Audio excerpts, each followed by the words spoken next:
உங்களுக்கெல்லாம் இந்த வீடியோ ஒரு அதிர்ச்சியான வீடியோவாக அமைய 100% வாய்ப்புள்ளது. ஏனென்றால் என்னுடைய ஆருயிர் தம்பி இடும்பாவனம் கார்த்தி அவர்களே பாருங்கள், என்னுடைய வாழ்க்கையிலே முதல் முறையாக அவருடைய பெயரை முழுமையாக உச்சரித்திருக்கிறேன், இடும்பாவனம் கார்த்தி என்று. அதனால் என்னுடைய ஆருயிர் தம்பி இடும்பாவனம் கார்த்தி அவர்களை பாராட்டித்தான் இந்த வீடியோ. வழக்கமாக இப்படி சொல்லிவிட்டு உள்ளே போயிட்டு அவங்களை நம்ம கலாய்ப்போம். உண்மையிலேயே அப்படியேப்பட்ட வீடியோ அல்ல. உண்மையிலேயே உங்களுக்கு 100% அதிர்ச்சி தரக்கூடிய வீடியோ தான். நம் இயக்கத்தை அல்லது நம்முடைய சித்தாந்தத்தை சார்ந்த தோழர்கள் யாராவது, வயதான தோழர்கள் அல்லது இதயம் பலவீனப்பட்ட தோழர்கள் அப்படி யாராவது இருந்தீங்கன்னாங்க இந்த வீடியோவை பார்க்காதீங்க. ஏன்னா உண்மையிலேயே நான் இடும்பாவனம் தம்பி, என்னுடைய ஆருயிர் தம்பி இடும்பாவனம் கார்த்தியை பாராட்டித்தான் இந்த வீடியோவை நான் பேச போகிறேன். அதனால் எதற்காக பாராட்ட போகிறேன், எதுக்கு என்ன காரணத்துக்காக பாராட்ட போகிறேன், அப்படி என்ன என்னுடைய ஆருயிர் தம்பி இடும்பாவனம் கார்த்தி பாராட்டுற அளவுக்கு அப்படி என்ன பேசினார், பாராட்டுற அளவுக்கு என்ன கருத்துக்களை பகிர்ந்தார் அப்படிங்கிறது தான் இந்த வீடியோவில் நம்ம பார்க்க போகிறோம்.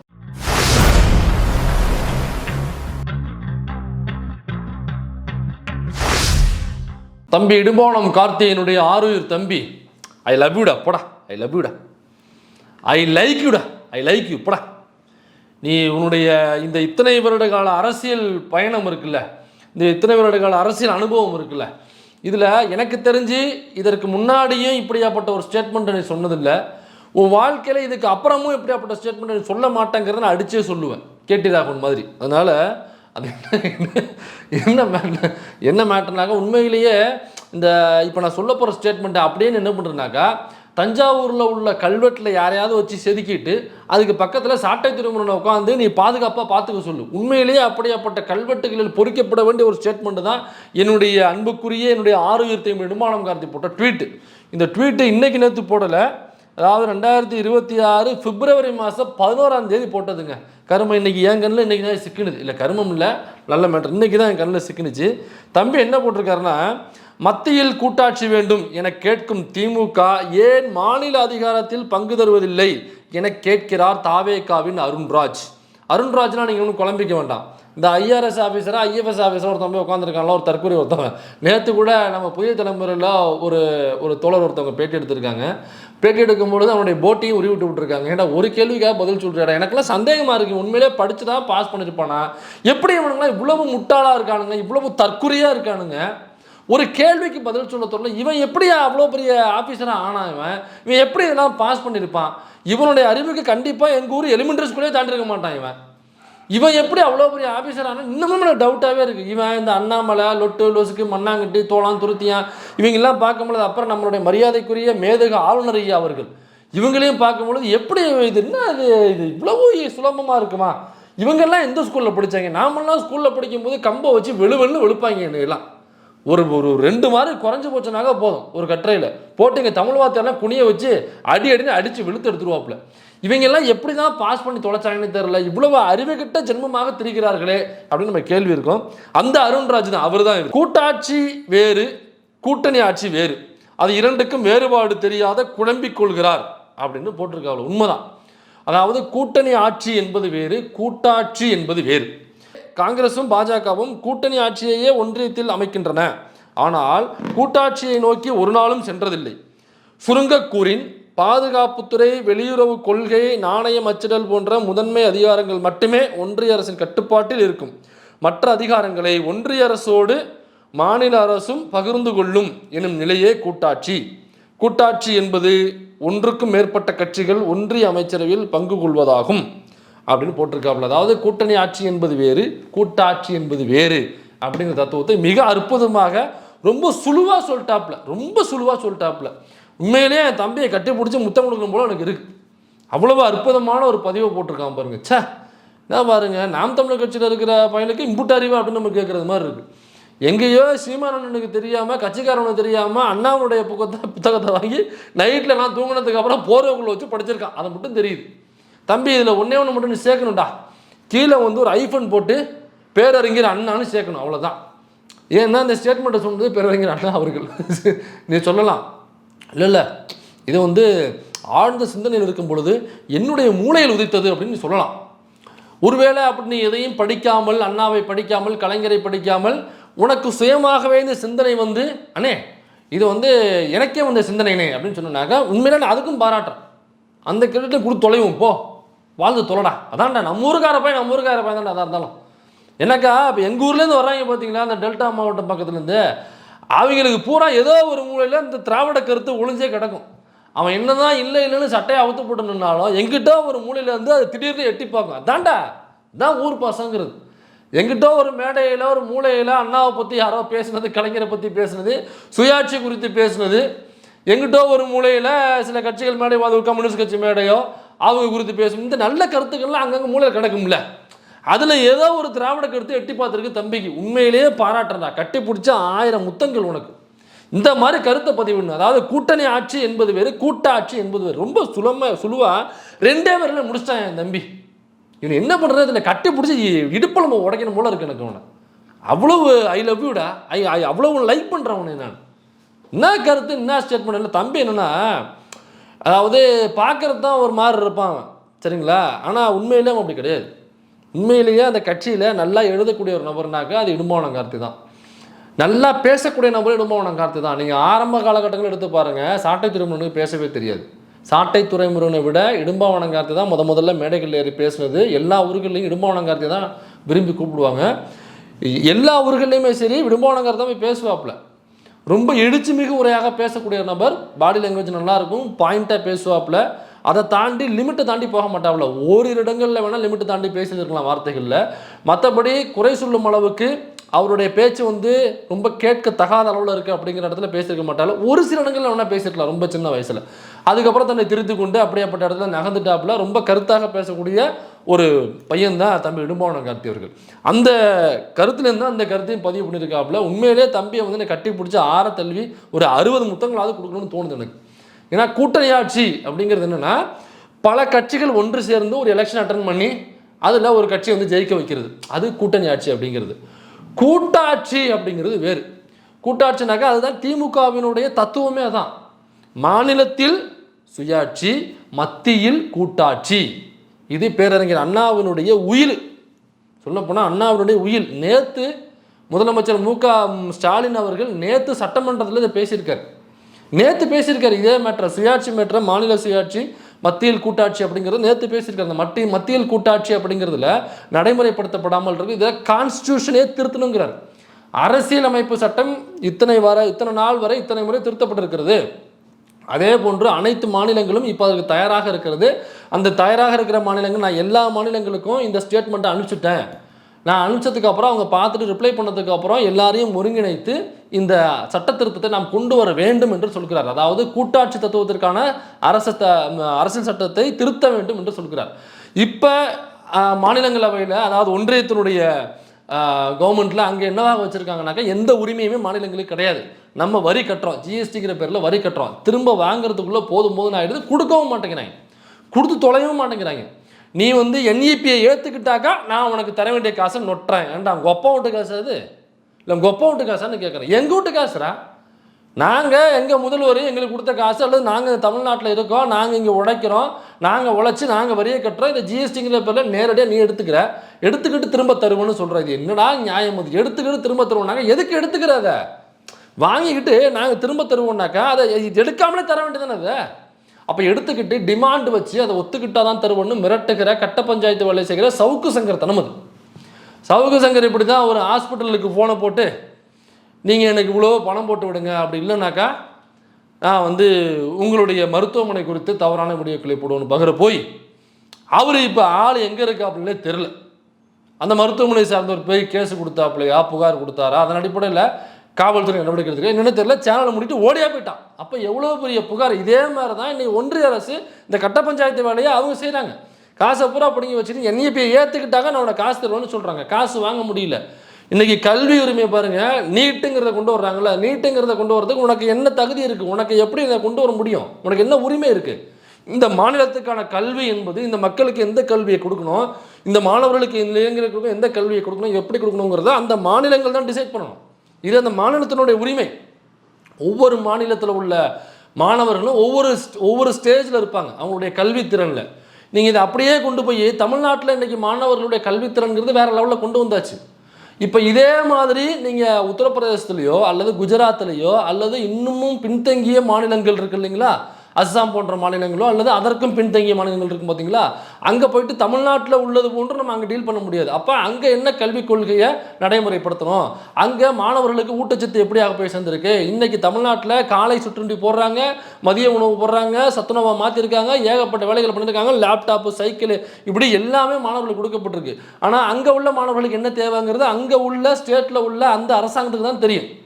அவங்களுக்கு என்ன அரசியலை கொடுக்கணும், என்ன மொழி அவங்களுக்கு கொடுக்கணும், இருமொழி கொள்கை ஓகேவா, மும்மொழி கொள்கை ஓகேவா, அல்லது அவங்களுக்கு சைக்கிள் தேவையா, அல்லது சைக்கிள் தேவையில்லை அவங்களுக்கு பஸ் பாஸ் தேவை, அல்லது பஸ் பாஸ் தேவையில்லை அவங்களுக்கு செருப்பு தேவை, அப்படிங்கிறது அந்த மாநிலம் முடிவு பண்ணும்.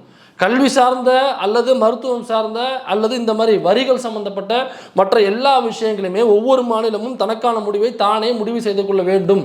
இதுதான் மாநிலத்தில் சுயாட்சி என்பது. அப்போ மத்தியில் கூட்டாட்சி அப்படிங்கிறது மத்தியில் இருக்கும் பொழுது மூணு விஷயம் தான் அவங்க கையில் இருக்கணும். இன்னும் வேறு சில விஷயங்கள்லாம் கூடுதலாக வச்சுக்கலாம்.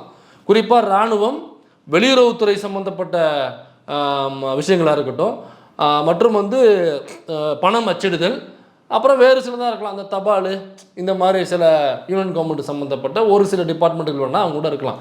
மற்ற அனைத்துமே அந்தந்த மாநிலங்களுக்கு உரிமைகளை பகிர்ந்து கொடுத்துடணும்.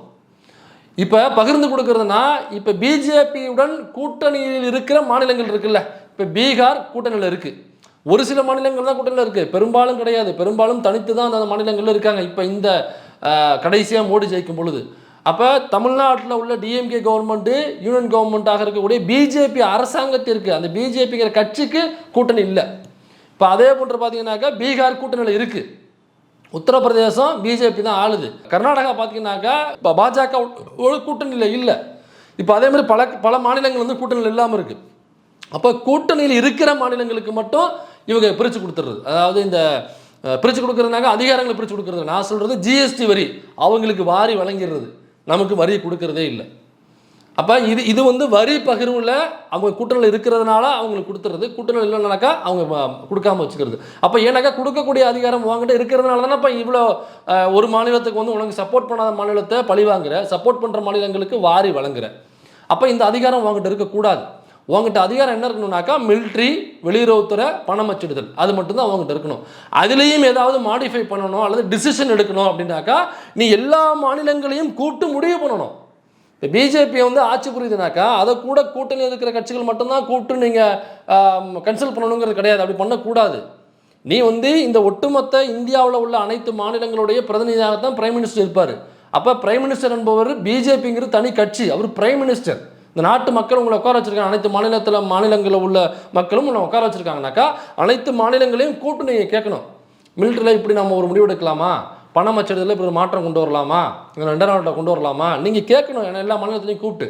அல்லது வெளியுறவுத்துறையில் அமெரிக்கா கூட நம்ம இப்படி ஒரு போக்கு இருக்குது, இதை திருத்திக்கலாமா, அல்லது அமெரிக்காவை கட் பண்ணி விடலாமா, இல்லை ரஷ்யா கூட இவ்வளோ க்ளோஸாக இருக்கும், அமெரிக்காக்காரன் மிரட்டுறான் கூட நட்பு வச்சுக்காதுன்ட்டு, இதில் என்ன முடிவு எடுக்கலாம், எல்லா மாநிலங்களையும் நீங்கள் கூப்பிட்டு கேட்கணும். ஏன்னா நீங்கள் எடுக்கிற ஒரு டிசிஷன் இருக்குல்ல, அது இங்கே உள்ள பல மாநிலங்களை பாதிக்கும். இப்போ தமிழ்நாடு ரஷ்யா கூட க்ளோஸாக இருக்குது. ரஷ்யாவிலேருந்து நமக்கு ஆரம்பத்துலேருந்து பல விஷயங்கள் தமிழ்நாட்டுக்குள்ளே இந்த அணு உலைகளாக இருக்கட்டும் பல விஷயங்கள்லாம் அங்கேருந்து இங்கே உள்ளே வந்துக்கிட்டு இருக்குது. அப்போ எங்களுக்கு அது பாதிப்பு ஏற்படுத்தலாம். எப்போ இங்கே தமிழ்நாட்டிலேருந்து சொல்லுவாங்க, ஐயா அப்படி பண்ணாதீங்க, இந்த மாதிரி ரஷ்யாவுக்கும் தமிழ்நாட்டுக்கும் இப்படி ஒரு விஷயம் இருக்குது, தமிழ்நாட்டில் நிறைய பேர் ரஷ்யாவில் போய் படிக்கிறாங்க, நீங்கள் அப்படி பண்ணிங்கனாக்கா ரஷ்யாவுக்கு தமிழ்நாட்டில் நிறைய பேர் போய் வேலை பார்க்குறாங்க, நீங்கள் ரஷ்யாவை துண்டிச்சிங்கனாக்கா ரஷ்யாக்காரன் அங்கே உள்ள இந்தியன்ஸை பிளாக் பண்ணுறாங்கனாக்கா தமிழ்நாட்டிலேருந்து போகிற மக்கள் அதிகமான பேர் பாதிக்கப்படுவாங்க. இது இங்கேருந்து குரல் போனாலும் தெரியும். அப்போ எல்லாத்தையும் நீங்கள் கூப்பிட்டு கருத்து கேட்டு அதுக்கப்புறம் தான் முடிவு பண்ணணும். இதுக்கு பேர் தான் மத்தியில் கூட்டாட்சி. அப்போ 3-4 விஷயங்கள் தவிர பாக்கி எல்லா அதிகாரங்களையும் நீ பிரித்து கொடுத்துடணும். கல்வி என்பது இந்த கன்கரண்ட் லிஸ்ட்டில் வச்சுருக்காங்க. கன்கரண்ட் லிஸ்ட்டுங்கிறது ஒன்று வைக்கக்கூடாது. முதல்ல உங்ககிட்ட அதிகாரம் என்னன்னாக்கா மிலிட்ரி, வெளியுறவுத்துறை, பண அச்சிடுதல், அது மட்டும்தான் அவங்ககிட்ட இருக்கணும். அதுலேயும் நீ மாடிஃபை பண்ணணுன்னாக்கா நீ கூப்பிட்டு கருத்து கேட்கணும் எல்லாரையும். மற்ற அதிகாரங்கள் எல்லாம் அந்தந்த மாநிலங்களுக்கு கொடுத்துடணும். கல்வியா அந்த மாநிலம் முடிவு பண்ணிக்கணும். நீட்டு வேணுமா வேணாம், நீட்டு வேணும்னாக்கா அவன் கிரியேட் பண்ணிப்பான். நீட்டுங்கிறத அவனுக்கு என்ட்ரன்ஸ் எக்ஸாம் வேணுமா அவன் முடிவு பண்ணிப்பான். நீ முடிவு பண்ணி உனக்கு வேணுமா வேணாங்கிறது நீ கேட்கவே கூடாது. நீ கேட்டுனாக்கா அதுக்கு பிறகு கன்கரண்ட் லிஸ்ட்டு, மாநில அரசும் மத்திய அரசும் சேர்ந்து முடிவு பண்ணுறது தான் கன்கரண்ட் லிஸ்ட்டு. கன்கரண்ட் லிஸ்ட்டில் தான் கல்வி இருக்குது. இதை தவறு செஞ்சது யாருனாக்கா காங்கிரஸ். அதைத்தான் தம்பி இடும்பாவனங்காரத்தை சுட்டி காட்டுறாப்புல. இங்கே பிஜேபி மட்டும் இல்லை, காங்கிரஸும் இதே வேலையைத்தான் செய்தது. காங்கிரஸ் செய்ததனுடைய நீட்சியாகத்தான் நீ பிஜேபி அதை இன்னும் அதிகமாக செஞ்சுக்கிட்டு இருக்கான். அப்போ கன்கரண்ட் லிஸ்ட்டில் வச்ச கல்வியை நாங்கள் ஆட்சிக்கு வந்தால் ராகுல் காந்தி சொல்கிறாப்புல இதை அப்படியே நாங்கள் ஸ்டேட் கவர்மெண்ட்டுக்கு மாற்றிடுவோம், கன்கரண்ட் லிஸ்ட்லேருந்து மாநில பட்டியலுக்கு மாற்றிடுவோம்னு சொல்கிறாப்புல. அது மட்டும் சொல்லலை, ஒரு ப்ரெஸ் மீட்டில் உட்காந்துக்கிட்டு ஏப்பா யாராவது ஓபிசி இருக்கீங்களா கை தூக்குங்க, ஒருத்தரும் கை தூக்கல. எஸ்சி இருக்கீங்களா கை தூக்குங்க, தூக்கலை. எஸ்டி கை தூக்கலை.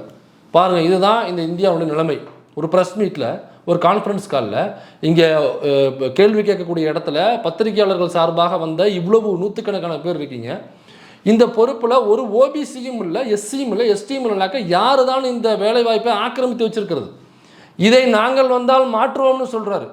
எது மண்டல் கமிஷன் ரிப்போர்ட்டுக்கு எதிர்ப்பு தெரிவித்த இதே காங்கிரஸ் இன்னைக்கு நாங்கள் வந்தால் இந்த இடஒதுக்கீட்டை சரியாக அமல்படுத்துவோம், சரியாக ஃபாலோ பண்ணுவோம்னு சொல்கிறாங்க. இந்த கன்கரண்ட் லிஸ்ட்டுக்கு கல்வியை மாற்றின அதே காங்கிரஸ் இன்னைக்கு வந்து நாங்கள் ஸ்டேட் கவர்மெண்ட்டுக்கு மாற்றுவோம்னு சொல்கிறாங்க, மாநில பட்டியலுக்கு மாற்றுவோம்னு சொல்கிறாங்க. இப்படி நாங்கள் செய்த தவறை திருத்திக் கொள்ள தயாராக இருக்கிறோம், நாங்கள் முன்னாடி பல தவறுகளை செய்துவிட்டோம், நாங்கள் இனிமேல் அந்த தவறை செய்ய மாட்டோம். இடஒதுக்கீடாக இருக்கட்டும், அல்லது மாநில பட்டியல் சம்பந்தமாக விஷயமாக இருக்கட்டும், அல்லது மாநில உரிமைகள் சம்பந்தப்பட்ட விஷயமாக இருக்கட்டும், கூட்டாட்சி சம்பந்தப்பட்ட விஷயமாக இருக்கட்டும், நாங்கள் எங்களை மாற்றிக்கொள்ள, சுய பரிசோதனை செய்து கொள்ள, தம்பி இடும்பாவனம் கார்த்திக் பிரியர் மாதிரி சொல்கிறேன், தங்களை மறுவாசிப்பு செய்து கொள்ள அவர்கள் தயாராக இருக்கிறார்கள் அப்படின்னு ராகுல் காந்தி சொன்னதுனால தான் நம்ம ராகுல் காந்தியை சப்போர்ட் பண்ணுறோமே தவிர, ஏதோ பிஜேபிக்காரன் வந்துட்டான் அதனால் வேற ஒரு கட்சி நம்ம ஆதரிச்சு ஆகணும், ஒரு வழி இல்லை காங்கிரஸ் ஆதரிப்புங்கிறதுக்காக நம்ம ஆதரிக்கல. இவன் இப்படி இருக்கான், இதெல்லாம் நான் சரி பண்ணுறேன், நான் யாருன்னு தப்பு பண்ணிட்டேன் அப்படின்னு நம்மள்கிட்ட கன்ஃபெஷன் கொடுத்து நான் திருத்திக் கொள்கிறேன், இதை சரி செய்கிறேன் என்று அவன் சொன்னதுனால நம்ம ஆதரிக்கிறோம். அப்போ இதுதான் கூட்டாட்சி தத்துவம் என்பது. இதுதான் தம்பி 2 நாளில் சொன்னாப்புல, இதுதான் பேரறிஞர் அண்ணா அவர்கள் சொன்னார். தம்பி இந்த மாதிரி கருத்தாக பேசுகிறான், இனிமேல் கருத்தாக பேசு, கருப்பாக இருந்தாலும் கருத்தாக பேசுகிறேன், அதான்டா உனக்கு பிடிச்சது. எவ்வளோ கருத்தாக பேசுகிறேன், இப்படி பேசுனாக்கா நான் எப்படி பாராட்டுறேன் பற்றியா உன்னை? நான் உன்னை பாராட்டி இது வரைக்கும் முன்னாடி பார்த்துருக்கியா? Actually I love you always வெளிப்படுத்தினதில்ல காதலை தம்பிக்கிட்ட, அவ்வளோதான். இந்த பிப்ரவரி 14 எதிர்பார்த்தேன் தம்பிக்கிட்ட ஒரு ரோஸை கொடுத்து காதலை வெளிப்படுத்திடலாம், அவனுடைய கருத்துக்கு காதலனாக நான் சொல்கிறேன். இந்த மாதிரி கருத்தாக பேசி பழகு, கடுப்பாக பேசி பழகாத, வெறுப்பாகுது மேலே. இந்த நேற்று கூட பார்த்தீங்களா, முந்தானால நியூஸ் கிளிட்ஸில் நடந்த விவாதத்தில் இந்த மாதிரி பேசினாக்க நான் இப்போ எவ்வளோ அழகாக பேசினேன். நீ சொன்ன பயணம் நீ ஒன்றைய மேற்கோள் காமிச்சா நான் பேசிக்கிட்டு இருக்கேன். இது எவ்வளோ அழகாக இருக்குது இந்த விவாதம், இந்த வீடியோ எவ்வளோ அருமையாக இருக்குது. இந்த மாதிரி பேசணுனாக்கா இந்த மாதிரி பதில் வரும், நீ அந்த மாதிரி பேசணுனாக்கா அப்புறம் அந்த மாதிரி தான் பதில் வரும். அப்போ நியூஸ் கிளிட்ஸில் போயிட்டு இந்த ஸ்ரீதருங்கிற ஒரு முண்டக்கலப்பு இருக்குது, அதுக்கு அறிவும் கிடையாது, ஒரு மயிரும் கிடையாது. அது பண்ணிட்டு இந்த மாதிரி பெரியார் சொன்னதை சொன்னாங்கனாக்கா பதில் கொடுக்கறதுக்கு ஆள் இருக்காங்க. அதே ஸ்டேஜில் அண்ணன் வன்னியரசு இருக்காரு, அவர் பதில் கொடுப்பார் அடுத்த ரவுண்டில். ஏன் இவர் நம்ம அண்ணன் செந்தில்வேல் இருக்காரு, அவர் பதில் கொடுப்பாரு. ஏன் அண்ணன் நாஞ்சில் சம்பந்தம் கூட பதில் கொடுப்பார். அப்போ பதில் கொடுக்கறது 1000 பேர் இருக்காங்க அங்கே. நீ கருத்தா பெரியார் சொன்னதை சொன்னார்னு சொன்னாக்கா பதில் கொடுப்பாங்க. பெரியார் சொல்லாததை சொன்னார் என்று பொய்யை, வதந்தியை, அவதூறை, இதே பொய் வதந்தி அவதூறை பார்லிமெண்ட்டில் அக்கா நிர்மலா சீதாராமன் அவர்கள் பேசுகிறாங்க. அதுக்கு நம்ம பதில் முடிய போட்டிருக்கோம். அதை வந்து என்ன படிகாசு தம்பிரான் அப்படிங்கிற ஒரு புலவர், 16, 17ஆம் நூற்றாண்டில் வாழ்ந்த ஒரு புலவர், அந்த புலவன் சொன்னதை மேற்கோள் காமிச்சு பெரியார் சொல்கிறாப்புல, தமிழ் படித்தா பிச்சை எடுக்க கூட முடியாது அப்படிங்கிறத சொல்கிறாப்புல. என்ன ரீசன்னாக்கா, ஒரு மன்னனை பார்க்க போகிறாப்புல மதுரையில். மன்னனை பார்க்க போகும்பொழுது மன்னன் அரசவையில் உட்காந்துருக்கான், பல டீம்கள் ரெடியாக காத்திருக்கு, டான்ஸ் ஆடுவதற்கு, மேஜிக் பண்ணுறதற்கு, கவர்ச்சி நடனங்கள் ஆடுவேன் அப்படின்னு சொல்லிட்டு பல டீம்கள் வரிசையாக காத்திருக்கு. அந்த நேரத்தில் படிகாசி தம்பிரான்ங்கிறது பெரிய புலவர், அவர் தான் இந்த சீதை காதின்னு சொல்லிட்டு ஒரு கொடை வள்ளல் இருக்கார்ல, அவரை பற்றி பல பாடல்கள் இவர் தான் எழுதியிருக்காப்புல. இந்த பாடல்லேருந்து தான் சீதகாதியை பற்றி ஆதாரமாக இன்றைக்கி வச்சு பேசுகிறாங்க. அந்த படிகாசு தம்பிரான் அவரை பார்க்க போகும்பொழுது, ஐயா இந்த மாதிரி ஒரு கவிதை கொண்டு வந்திருக்கேன் அப்படின்னு உடனே அந்த மன்னர் கடுப்பாயிட்டான். இவன் வேற ஃபுல், இன்னும் ஒரு வேலையே இல்லை உனக்கு, ஏதாவது கவிதை கொண்டு வரேன், அதை கொண்டு வரேன், இதை கொண்டு வரேன்ட்டு கூறி தொலையும் அப்படின்னு இருக்காப்புல. அவர் ஐயா நான் ஒரு கவிதை கொண்டு வந்திருக்கேன், ஐயா நான் வேற கவிதை எதுன்ட்டேன். ராஜா அப்போ என்ன மூடில் இருக்காரு, கவிதை கிவிதுன்ட்டு இவனை பிடிச்ச முதல்ல ஓரம் கட்டுங்க. அதிகமாக பேசினானாக்கா அந்த கட்டணம்பு தூக்கி அவனுடைய சட்டுக்குள்ளே விடுங்க, எதனால ஓரமாக உட்காரு, ஓம்மா நையின்ட்டு எப்போ போதாலும் புலவர் கவிதை அதுன்ட்டு. அந்த அழகிகளை வர சொல்லுங்கள், ஆட சொல்லுங்கள் அப்படின்னு முதல்ல அழகிகளை ஆட சொல்கிறாரு. வேடிக்கை பார்க்குறாரு, அவர்களுக்கு பொற்காலசுகளை அள்ளி குவிச்சு கொடுக்குறாரு கைகளில். அடுத்தது அழகிகளை ஆடி முடிச்சோடனே திரும்ப வந்து தம்பி படிகாசு தம்பிரான் வந்து, ஐயா ஆட்டம் முடிஞ்சிருச்சு, கொஞ்சம் என்னுடைய கவிதையை கொஞ்சம் கேளுங்க, தமிழ் நயம் சொட்ட சொட்ட, இலக்கணம் சொட்ட சொட்ட ஒரு கவிதையை எழுதி எடுத்துகிட்டு வந்திருக்கேன், கொஞ்சம் இதை காது கொடுத்து கேளுங்க. வேறவன் சும்மா சும்மா சும்மா சும்மா அம்மா உடம்பு தெரியல, ஆத்தா உடம்பு தெரியல, பிள்ளைக்கு இருமலாக இருக்குன்னு ஓரமே உட்காரா. இல்லைனாக்கா ரொம்ப ஓவராக பேசுகிறாங்கனாக்கா அந்த யானையை கொண்டு போய் அவனை விட்டு மிதிக்க விட்றான். அவனை ஓமா நையினா அந்த அந்த டீம் வர சொல்லுப்பா, அந்த கவர்ச்சி அலைகளை வர சொல்லுங்க. கவர்ச்சி அலைகளை ஆட விட்டு வடிக்க பார்க்குறாரு, பொற்காசுகளை அள்ளி குமிச்சு கொடுக்குறாப்புல. இப்போ படிகாசி தம்புறானு கடுப்பாகுமாகாதா? அதுக்கப்புறமா அவன் சொல்கிறாப்புல, நான் வந்து இந்த தமிழை தெரியாதனமாக படித்து தொலைச்சிட்டேன், இதை வச்சுக்கிட்டு என்னால் பிச்சை கூட எடுக்க முடியல, எனக்கு வந்து இந்த மாதிரி அவுத்து போட்டு ஆட தெரியாது, அவுத்து போட்டு ஆடுவதற்கான கொங்கைகளை கடவுள் எனக்கு தரவில்லை, இந்த அறிவியல் மருத்துவம் எனக்கு இந்த கொங்கைகளை தரவில்லை, இது போன்ற அழகான தொடைகளை எனக்கு தரவில்லை, அப்படி தந்தாலும் அதை இப்படி காண்பித்து ஆடுவதற்கான மனநிலையும் எனக்கு தரவில்லை, நான் பயின்றதெல்லாம் பாழாய் போனது தமிழை தான் பயின்றேன், இந்த தமிழில் தான் நான் உழன்றேன், இந்த இலக்கணத்தை பயின்றேன், நான் இதை வந்து முழுமுற்றாக கரைத்து குடித்தேன், அதனால் எனக்கு என்ன கிடைச்சதுனாக்கா பிச்சை கூட என்னால் எடுக்க முடியல என்று அவர் பாடினதை இந்த பாரியா அந்த காலத்தில் தமிழ் புலவனை பாட வச்சிருக்கான்னு சொல்லிட்டு பெரியார் மேற்கோள் காண்பித்து இந்த படிகாசி தம்புரான்ங்கிற பேரை போட்டு இந்த நூற்றாண்டு வந்த புலவர் இப்படி சொல்லியிருக்கிறார் அப்படின்னு சொன்னதை பெரியாரே சொன்னார்னு சொல்லி வந்து சொல்கிறாங்கனாக்கா அவனை செருப்பை கழட்டி அடிக்கணுமா இல்லையா நீங்களே சொல்லுங்கள். இப்போ ஒருத்தவங்க பேச வர்றானாக்கா அதுக்கு முன்னாடி யார் என்னங்கிறத படித்து ப்ரிப்பேர் பண்ணி நம்ம ஆதாரம் எடுத்துகிட்டு போவோம், புத்தகம் எடுத்துகிட்டு போவோம், கையில் பிரிண்ட் அவுட் எடுத்துகிட்டு போவோம், அல்லது ஃபோனில் ஸ்க்ரீன்ஷாட் எடுத்துகிட்டு போய் நம்ம ஸ்க்ரீன்ஷாட்டை காமிச்சு பேசுவோம், அல்லது இந்த வரைக்கும் லிங்க் நீங்களே பார்த்துட்டு சொல்லுங்கள் லிங்க் அனுப்புவோம். எதுவுமே எந்த ஒரு இடவுமே எடுத்துகிட்டு வர மாட்டாங்க. பார்த்துட்டாங்க இங்கே வார் இது என்ன கையில் என்ன ரேகை இருந்த ரேகையே அழிஞ்சு போச்சு அவனுக்கு சீமானுக்கு. எப்போ பார்த்தாலும் இப்படி அடிச்சு காமிக்க வேண்டியது. அது என்ன கையில் என்னடா இருக்குது, இல்லை கையில் என்ன இருக்குன்னு கேட்குறேன். இப்படினாக்கா கையில் என்ன இருக்குது, என்ன வச்சுருக்கு கையில், இதுதான் ஆதாரமா, இல்லை ஏதாவது எல்இடி தெரியுமா, இல்லை எல்இடி ஸ்க்ரீன் போட்டு காமிக்கிறியா, அல்லது ஸ்க்ரீனே இல்லாமல் கையில் ஒரு டெக்னாலஜி வச்சு காமிக்கிறியா, எந்த ஒரு ஆதாரமும் இல்லாமல் வந்து பேச வேண்டியது. அப்போ பேசும்பொழுது தான் தோழர் வந்து ஒருத்தருக்கு எத்தாப்பில் எந்திரிச்சு சொல்லியிருக்காரு, அவதூறு பரப்புவதற்கு நாங்கள் அனுமதிக்க முடியாதுன்னு சொல்லி பேசியிருக்காரு. நான் அப்படி தான் பேசுவேன், பேசுகிறதுக்கு உன்ட்ட பர்மிஷன் கேட்க முடியாது, நான் அப்படி தான் பேசுவேன்னு சொன்னதுக்கு அப்புறம் தான் இதை கேட்டுட்டு தமிழ் படித்தாக்கா பிச்சை எடுக்கக்கூட வாய்ப்பு இல்லை அப்படின்னு ஒரு ஈவேரா பேசுவார். அதை கேட்டு நீ சூட சொல்லாமல் உட்காந்துருக்கலாம், நான் எதுக்குடா உட்காரணும்னு அவன் சொன்னதுக்கு அப்புறம் தான் அங்கேருந்து செருப்புகள் பறந்து வந்தது. அப்போ ஸ்ரீதரை அட்டாக் பண்ண வேண்டும், ஸ்ரீதரை தாக்க வேண்டும் என்பது நோக்கம் இல்லை. அப்படி அவரை தாக்கணுங்கிற நோக்கம் இருந்தாக்கா வந்த உடனே கடனை ஏறி சேர்ப்பு கழட்டி அடிச்சிடலாம் மேடையில், யார் தடுக்க போகிறான். அல்லதான் உள்ளே வரும்போது முன்னாடியே பிளான் பண்ணி திட்டமிட்டு வெளியில் நின்று வரும்போது மறைச்சிக்கிட்டு 4 இடுப்புல தாக்க யார் கேட்க போகிறான். அப்படி கிடையாது. ஏன்னாக்கா அது ஒருத்தாலும் கிடையாதுங்கிறது வேற விஷயம். அவன் பேசும்பொழுது அந்த விஷயத்தை பேசுகிறான், அதற்கு எதிர்ப்பு தெரிவிக்கிறாங்க, அதற்கு அங்கே யாரும் அவங்கள வந்து மேடைக்கு போய் திரும்ப எதிர்ப்பு காமிக்கணும்னு சொல்லிட்டு கிளம்பும் போது தான் தடுக்கிறாங்க. அதில் ஆவேசம் அடைஞ்சு காலில் கிடந்த செருப்பு கழட்டி வீசுகிறாங்க. அப்போ அவர் பேசின கருத்துக்காக தன்னோட எதிர்ப்பை காமிக்கிறாங்களே. ஏன்னாக்கா உனக்கு சூடு சொரணை இல்லைனாக்கா நீ கேட்டுட்டு இருப்ப, நான் இதில் கேட்டுருக்கேன் அப்படின்னு சொல்லும்பொழுது, ஏண்டா பெரியார் அப்படி சொல்லவே இல்லைடா, சொன்னாக்கா எனக்கும் கோவம் வரும், அவர் தான் சொல்லவே இல்லையே, தம்பிரை படிகாசு தம்பிரான்னு சொன்னதை சொல்கிறாப்புல, அப்போ நீ திட்டமிட்டு இங்கே போய் வதந்தியை பரப்பிட்டு இருந்தனாக்கா அப்போ உனக்கு அப்படியாப்பட்ட பதில் தானே கொடுக்க முடியும். திரும்ப சொல்கிறேன், எடும்போனா உங்கள் அண்ணன் மேடையிலே சும்மா செருப்பை தூக்கி காமிக்க தான் செய்வான், எங்கள் ஆளுங்க வீசவே செய்வானுங்க. நீ பெரியார் சொல்லாததை சொன்னார்னு பொய்யை தான் சொல்லுவேன். அதாவது சொல்லாததை அம்மா தம்பியோட அவர் வந்து நீங்கள் உங்களுடைய காமப்பசியை தீர்த்துக்கலாம்னா அவர் சொல்லாததை அவர் சொன்னார்னு சொல்லிட்டு நீ பொய் தான் சொல்லுவேன். ஆனால் டிரைவர் மேட்ருங்கிற உண்மையான மேட்ரை நான் ஊர் முறை போய் சொல்லுவேன், ஊர் முழுக்க போய் சொல்லுவேன். நீ ஒரு மேடையில் தான் சொல்லுவேன், நான் ஊர் முழுக்க மேடை போட்டு சொல்லுவேன். நீ சொல்கிறது பொய்ங்கிறது ஊர் முழுக்க உள்ள எல்லாரும் தெரியும், ஆனால் நான் சொல்கிறது உண்மைங்கிறது உனக்கும் தெரியும், டிரைவருக்கும் தெரியும், இன்னைக்கு ஊர் முழுக்க தெரியும். நீ சொல்லுவேன், நாங்கள் செஞ்சு காமிப்போம், தட்ஸ் ஆல் யுவர் ஆனர். அதனால் இந்த மாதிரி பேசி பழக எவ்வளோ அருமையாக இருக்குது. இதுக்கெல்லாம் சப்போர்ட் பண்ணிட்டு வராது, செருப்படி வாங்கினா தான் சப்போர்ட் பண்ணிட்டு வராது. இப்போ அப்படி பேசினால நான் அவங்ககிட்ட கேட்குறேன், ஸ்ரீதர்கிட்ட கேட்குறேன், நேற்று இப்படி முந்தா நாள் ஒரு சம்பவம் நடந்துருச்சு, நேற்று அந்த வீடியோ வெளி வந்துருச்சு, இன்னாரும் ஸ்ரீதரோ சாட்டை துறைமுருகனோ இடும்பாவனம் கார்த்தியோ இந்த பாருங்கள் பெரியார் சொன்னதுக்கான ஆதாரம் பாருங்கள் நாங்கள் வச்சுருக்கோங்க, ஆதாரம் இல்லாமல் நாங்கள் பேச மாட்டோங்க, இதை வச்சு தான் ஸ்ரீதர் பேசினார்னா ஆதாரத்தை காமிச்சு பேசணுன்னாக்கா எப்பா நம்ம ஆளுக்கு பண்ணது தப்புப்பா, முதல்ல மன்னிப்பு கேளுங்கப்பா சொல்லி மன்னிப்பு கேட்க வச்சுருக்கலாமே. அப்போ இந்நேரம் ஆதாரத்தை வெளியிட்டுருக்கணும்ல. நீங்கள் தாவேக்காரனுங்க பேசுகிறானுங்க, அதுக்கு அவ்வளோ ஆதாரத்தை காமிக்கிறீங்களா, பாரு உங்கள் தலைவன் பேசியிருக்கான், இவன் பேசியிருக்கான், அவன் பேசியிருக்கான், இப்போ இதுக்கு ஆதாரத்தை காமி. பெரியார் அப்படி சொன்னார், அதாவது பெற்ற மகனுடனும் தாயுடனும் உறவுக்குள்ள சொன்னார் அப்படின்னு பெரியார் சொன்னதுக்கான ஆதாரத்தை இன்னைய வரைக்கும் ஏன் காமிக்கல? காமிச்சுனாக்கா காமிச்சு பேசணுமா? ஏன்டா இவ்வளவு அறிவாக பேசுறீல்ல, இப்போ உனக்கு அறிவு இருக்குல்ல, அப்போ சீமான் திட்டமிட்டு பொய்யை பரப்புகிறான்ங்கிறது உனக்கு தெரியும்ல, அப்புறம் ஏன் இன்னும் அங்கே உட்காந்துருக்க? காரணம் கரிகஞ்சி. வெளில போனாக்கா அந்த கரிகஞ்சி மிஸ் ஆகிடும், வெளில போனாங்க ஒரு பயம் மதிக்க மாட்டான். இங்கே ஏதோ கொஞ்சம் எழுதுகிறோம் பேசுகிறோம், அதை வச்சு ஏமாற்றிக்கிட்டு ஆஃபீஸில் உட்காந்துக்கிட்டு ஏதோ ஆட்டையை போட்டுக்கிட்டு அப்புறம் கண்ணா பிரசன் காதா பிரசன் வரதை வச்சுக்கிட்டு வசூலை போட்டுக்கிட்டு வீட்டில் கல்யாணம் காது ஊற்று கருமா வந்தாலும் கொஞ்சம் கரெக்ட் பண்ணிக்கிட்டு அப்படியே ஓட்ட முடியுது, வெளில போனால் ஓட்ட முடியாது அப்படிங்கிறதா? டேய் வாடா வெளில வந்து தனியாக ஒரு கட்சியை போடு, கடையை போடு. உனக்கு இருக்கிற அறிவு உங்கள் கட்சியில் அவனுக்கு அது இருக்கா?